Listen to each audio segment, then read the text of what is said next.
IVF చికిత్సలో 25% భారీ discount, free doctor consultation, free ultrasound scan, logo launch, Andro max advanced male infertility centre ను కూడా ప్రారంభించారు. స్థానిక సంస్థల కోట విశాఖ ఎమ్మెల్సీకు రంగం సిద్ధమైంది.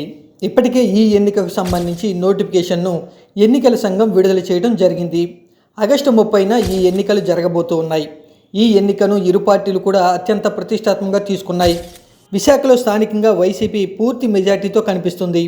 అయినప్పటికీ ఎట్టి పరిస్థితుల్లో అక్కడ విజయం సాధించాలని టీడీపీ భావిస్తుంది.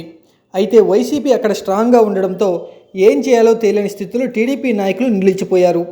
ఎమ్మెల్సీ ఎన్నికల్లో వైసీపీ అభ్యర్థిగా సీనియర్ నేత బొత్స సత్యనారాయణ పేరును వైసీపీ అధినేత మాజీ సీఎం వై జగన్మోహన్ రెడ్డి ఖరారు చేశారు. మరోవైపు అధికారంలో ఉండి కూడా అభ్యర్థిని ప్రకటించలేక టీడీపీ ముళ్ళగుల్లాలు పడుతుంది. ఎమ్మెల్సీ అభ్యర్థి ఎంపికపై సుదీర్ఘంగా జరిగిన సమీక్షలో కూటమి పార్టీల నేతలు ఈ సీటు ఖచ్చితంగా గెలుస్తామని చంద్రబాబుకు చెప్పలేకపోయారు. దీంతో వాస్తవ పరిస్థితి తెలుసుకునేందుకు ఆయన 6 సభ్యులతో ఓ కమిటీ నియమించారు. ఇక్కడ విజయం సాధిస్తామని టీడీపీ నేతలు చెప్పలేకపోవడంతో అక్కడ పరిస్థితి ఎలా ఉందో చెబుతుంది. దీంతో విశాఖ ఎమ్మెల్సీ ఎన్నికల పోటీ నుంచి తప్పుకుంటే ఎలా ఉంటుందనే ఆలోచన కూడా చేస్తుంది కూటమి. ఇక్కడి నుంచి పోటీ చేయడానికి నాయకులు సైతం పెద్దగా ఆసక్తి చూపించకపోవడంతో పోటీ నుంచి తప్పుకోవడమే మేలని ఆలోచనకు నాయకత్వం వచ్చినట్లుగా సమాచారం.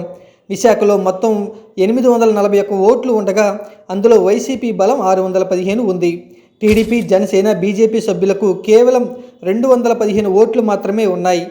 వైసీపీ నేతలను టీడీపీలోకి తీసుకురావడానికి ఆ పార్టీ నేతలు విశ్వ ప్రయత్నాలు చేస్తున్నారు.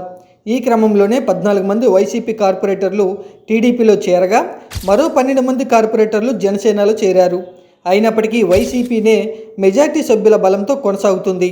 దీంతో ఇక్కడ పోటీ చేసి ఓడిపోవడం కంటే తప్పుకుంటే మంచిదనే అభిప్రాయానికి టీడీపీ నాయకత్వం భావిస్తున్నట్లుగా సమాచారం. అయితే దీనిపై అధికారికంగా ప్రకటించాల్సి ఉంది.